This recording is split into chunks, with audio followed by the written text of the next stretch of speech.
ভাতের সাথে ডালের মেলবন্ধন বোধহয় চিরকালীন আর চিরাচরিত। গরম ভাত, তার সাথে ডাল, আলু ভাজা আর এক ফালি লেবু, এটা হলে বোধহয় আর কিছু লাগে না। এখানেই স্বর্গসুখ খুঁজে পায় অনেকে।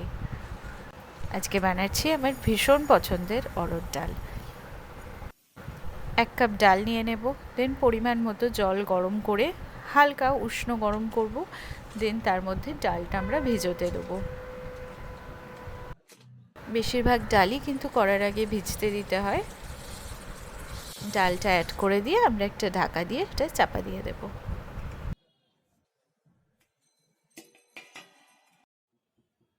এবার ভিজে যাওয়ার পর ডালটা সেদ্ধ করার জন্য একটা কুকারে নিয়ে নেব 2 কাপ মতো জল।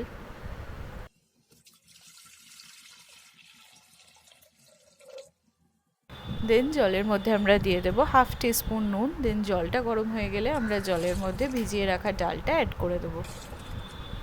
কিছুক্ষণ ওয়েট করব, ডালটা ফুটে গেলে ডালের ইম্পিউরিটিসগুলো ফেলে দিয়ে দেন আমরা কুকারের ঢাকা অফ করে এটাকে সেদ্ধ হতে বসাবো।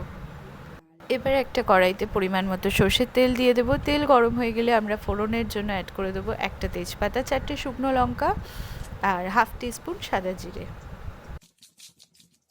গোটা মশলাটা 2-4 বার নেড়ে চেড়ে নিয়ে এদিকে আমাদের মশলাটা হতে থাকবে, আর এদিকে দেখো আমাদের ডালটাও সেদ্ধ হয়ে গেছে।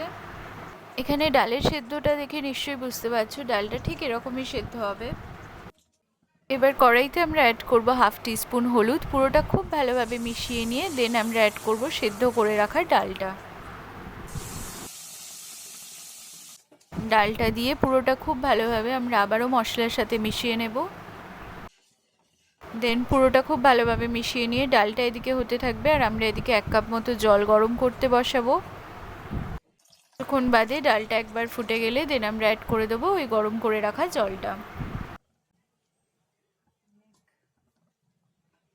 5 to 7 মিনিটস পর আমরা একদম ফিনিশিং স্টেপে রিচ করে গেছি। দেন আমরা ফিনিশ করব 1/2 টিস্পুন চিনি আর 1 টিস্পুন ঘি দিয়ে।